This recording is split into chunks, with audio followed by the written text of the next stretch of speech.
Okey, kembali bersama dengan kami di Apa Khabar Malaysia, dan terima kasih banyak lagi yang kami nak bawakan kepada anda, dan seterusnya kita akan terus sahaja ke perkongsian yang ingin kami bawakan kepada anda berkenaan tentang Anugerah Pembangunan Negara tahun 2024. Pastinya tahun ini banyak pengisian dan juga agenda yang bakal dijalankan. Jadi kita nak terus sahaja, Dina, kenalkan kepada tetamu di studio, iaitu Puan Siti Fatimah Husin, pengarah bahagian penilaian strategik Unit Penyelarasan Pelaksanaan Jabatan Perdana Menteri ICU JPM. Selamat pagi, Puan. Selamat pagi. Terima kasih. Terima kasih bersama dengan kami di Apa Khabar Malaysia. Terima kasih. Okey. Untuk permulaan ini kita tahu unit pelaksanaan dan juga pelarasan ini banyak telah menjalankan agenda dan juga program-program yang menyokong untuk pembangunan negara ini. Mungkin permulaan ini Puan nak kongsikan tentang anugerah tersebut. Terima kasih Puan Nur Salihah. Okay, mungkin saya mulakan terlebih dahululah setinggi-tinggi penghargaan dan terima kasih atas ruang dan peluang pagi ini Apa Khabar Malaysia bersama dengan pihak bernama. Kami anggap peluang ini sangat pentinglah untuk kami mewar-warkan inisiatif ICU JPM. Sedikit terlebih dahulu, Assalamualaikum warahmatullahi wabarakatuh, salam sejahtera dan salam Malaysia Madani. Mungkin saya kongsikanlah bagaimana ICU JPM ni lebih dikenali sebagai unit penyelarasan pelaksanaan, cuma ringkasannya sebagai ICU JPM di bawah agensi Jabatan Perdana Menteri lah. Okay, untuk makluman semua, saya nak intro dari segi belanjawan madani terlebih dahulu agaknya untuk kita faham lagi lah berkaitan dengan ICU JPM ni. Sebagaimana belanjawan madani yang telah pun dikongsikan pada 18 Oktober 2024 dibentangkan oleh Yang Amat Berhormat Perdana Menteri, telah menekankan mengenai membugarkan ekonomi, menjana perubahan dan juga mensejahterakan rakyat ya. Jadi kita telah memberi tumpuan kepada untuk pencapaian aspirasi Malaysia Madani. Jadi selaras dengan iltizam kerajaan untuk memperkasakan kesejahteraan rakyat ini, kita melalui tatanan pembangunan negara yang berketerampilan, mampan dan inklusif, belanjawan madani 2025 telah pun merangka pelbagai inisiatif yang melibatkan program dan projek pembangunan. Jadi untuk belanjawan 2025 sebanyak 86 bilion telah pun diperuntukkan untuk peruntukan pembangunan. Jadi di sinilah asas kepada peranan ICU JPM itu. Peruntukan pembangunan itu sendiri. Untuk makluman penonton Apa Khabar Malaysia pada pagi ini, suka jugalah kami berkongsi sebenarnya latar belakang ICU ini bermula sejak 5 dekad yang lalu. To be specific, pada tahun 1971 ICU telah pun diwujudkan, dan pada ketika itu tumpuan banyak ya kita berikan kepada aspek pembasmian kemiskinan selaras dengan pengenalan dasar ekonomi baru. Selepas daripada itu dia berkembang, berevolusi sehinggalah tahun 1991, di mana di bawah arahan nombor 1 tahun itu diperkukuhkan lagi fungsi dan peranan ICU JPM khususnya dalam aspek pembangunan negara untuk mengesan, mengawasi dan menyelaras program projek pembangunan. So daripada saat itu sehinggalah kini digandakanlah usaha-usaha untuk menyelaras, memantau, malah kita juga melaksanakan intervensi dan seterusnya memastikan penilaian bagi program dan projek-projek pembangunan negara di bawah peruntukan pembangunan yang saya sebutkan di awal tadi. Baik. Itu secara amnya lah. Okey. Ya. Jadi mungkin saya boleh tambah sedikit lagi lah ya. Okey.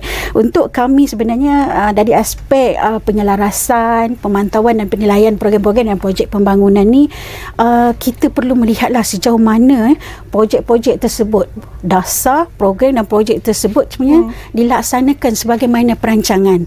Kalau bahasa mudahnya, ikut jadual atau tidak ikut jadual ke satu projek tersebut. Malah yang ada juga perkara yang paling penting, jika ada isu-isu atau masalah-masalah di lapangan, maka kita perlu mengambil satu tindakan susulan dalam bentuk intervensi. Kat situ kita melihat peranan kementerian atau agensi sebagai pemilik-pemilik projek pembangunan tu sangat-sangat penting.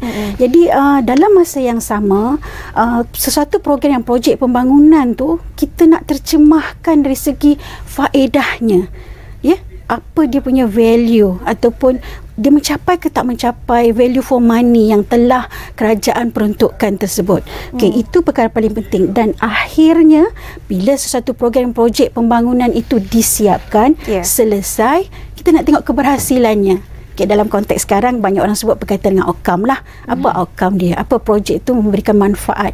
Sebab inilah target akhirnya di mana ultimately kita nak melihat sesuatu program dan projek pembangunan tersebut memberi manfaat kepada kumpulan sasar, rakyat. Sebab mereka inilah sesuatu program projek pembangunan kerajaan itu dilaksanakan. So itu secara keseluruhannya lah berkaitan dengan program dan projek pembangunan dan bagaimana ICU memainkan fungsi dan peranannya.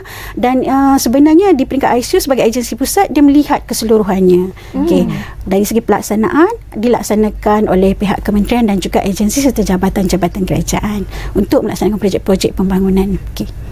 Okey, baik.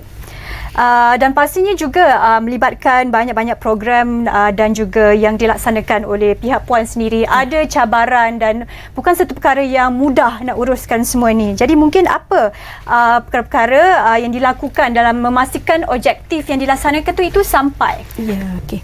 Baik, terima kasih. Sebenarnya itulah dia perkara dan tanggungjawab yang paling besar lah sebagai sebuah agensi pusat yang menyelaras dan juga melihat kepada aspek pelaksanaan, memantau dan juga menilai suatu program dan projek pembangunan.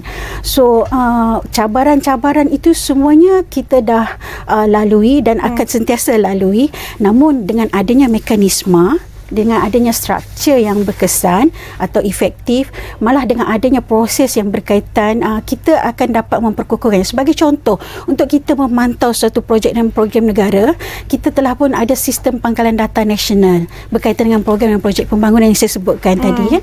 Jadi dekat situ dia lebih dikenali sebagai My Project. This My Project, sistem inilah yang memantau secara keseluruhan projek-projek pembangunan. Contohnya daripada peruntukan yang disebutkan tadi, pada ketika ini sebanyak 8,719 projek sedang dipantau di bawah rolling plan RMK ke-12. Okay, itulah keadaannya dan kita kena ada mekanisme. Jadi kalau ada ruang, saya nak berkongsi lagi. Betul, boleh. Okey. Selain daripada pemantauan menggunakan sistem yang kita kenali sebagai sistem My Project, peranan yang paling penting juga kita melihat pematuhan kepada dasar-dasar yang diperkenalkan, khususnya berkaitan dengan program dan projek pembangunan. Bagaimana sesuatu kementerian dan jabatan atau agensi mematuhi dasar yang diperkenal. Contohnya lah ada pada tahun 2008 telah pun diperkenalkan sistem berkaitan dengan binaan berindustri atau lebih dikenali di market di pasaran ada sebagai industrial building system. Dekat situ pun kerajaan bila perkenalkan ni ada kebaikannya, nak pastikan sesuatu produktiviti di tapak binaan itu meningkat, berlakunya minimum cost yang kita nak kurangkan dari segi penggunaan pekerjaan, dari segi produktiviti pembinaan projek-projek awam lah. Jadi kita nak tengok agensi kementerian patuh ke tak patuh kepada dasar yang diperkenalkan ni. Dekat situlah juga peranan yang dimainkan oleh ICU JPM sebagai agensi pusat. Okey. Baik, harapan ICU JPM dalam penganjuran APN ini bagaimana pula, Puan? Ya, terima kasih. So sebenarnya kita mengharapkan anugerah pembangunan negara sebagai pemangkin. Kenapa diperkenalkan yang telah bermula pada tahun 2023? Ini tahun kedua lah.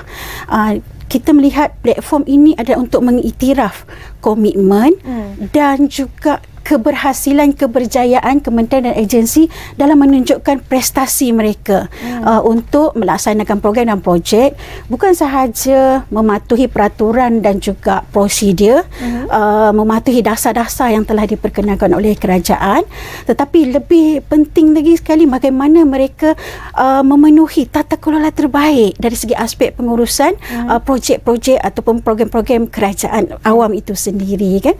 So kita melihat ia mungkin platform ini akan menjadi motivasi, aspirasi, malah mungkin jadi catalyst kepada kementerian-kementerian kalau mereka melihatlah ada yang telah berjaya dapat tunjukkan prestasi yang cemerlang, mencapai prestasi yang tinggi dalam pelaksanaan atau pemantauan projek-projek kerajaan, so boleh dijadikan sebagai contoh. Maka kat situ kami melihat pentingnya kepada platform anugerah pembangunan negara ini. ini insya-Allah akan dilaksanakan pada 12 November, tak lama lagi, dan insya-Allah disempurnakan oleh Yang Berbahagia Tan Sri Ketua Setiausaha Negara. Kami sangat terujalah dengan penglibatan agensi pusat semua bersama-sama dengan pihak kementerian, jabatan dan juga agensi-agensi kerajaan yang memang menerima peruntukan pembangunan yang saya sebutkan di awal tadi. Dan kalau tahun lepas kita ada 3 kategori, tahun ni bagaimana pula?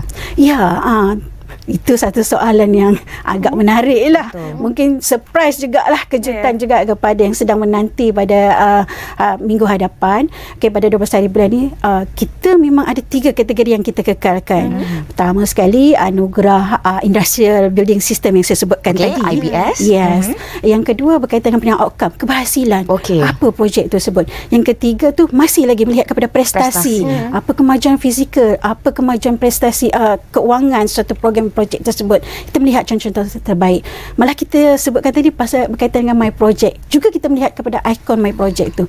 Namun yang paling menariknya pada tahun ni, buat julung kalinya lah, kita melihat ketiga-tiga sekali akan ada, insya-Allah lah, dianugerahkan, dinobatkan kepada kementerian yang layak dan memenuhi ketiga-tiga kriteria dan dikenali sebagai anugerah pembangunan negara. Dikira piala utama lah kot. Dan semalam ada anugerah pembangunan sumber manusia. Adakah ia juga berkaitan dengan APN? Mungkin aspek yang berbeza. APN lebih menjurus kepada program dan projek pembangunan di bawah peruntukan pembangunan. Yang itu mungkin khusus kepada pengurusan sumber manusia atau modal insan. Alright, faham. Okey. Terima kasih Puan di atas perkongsian tentang anugerah pembangunan negara tahun 2022 yang bertemakan pembangunan madani rakyat disantuni pada 12 November 2024 di Movenpick Convention Centre di Sepang. Terima kasih sekali lagi kepada Puan Siti Fatimah Hussein, Pengarah Bahagian Penilaian Strategik Unit Penyelarasan Pelaksanaan Jabatan Perdana Menteri. Kita nak berehat seketika. Kita kembali selepas ini.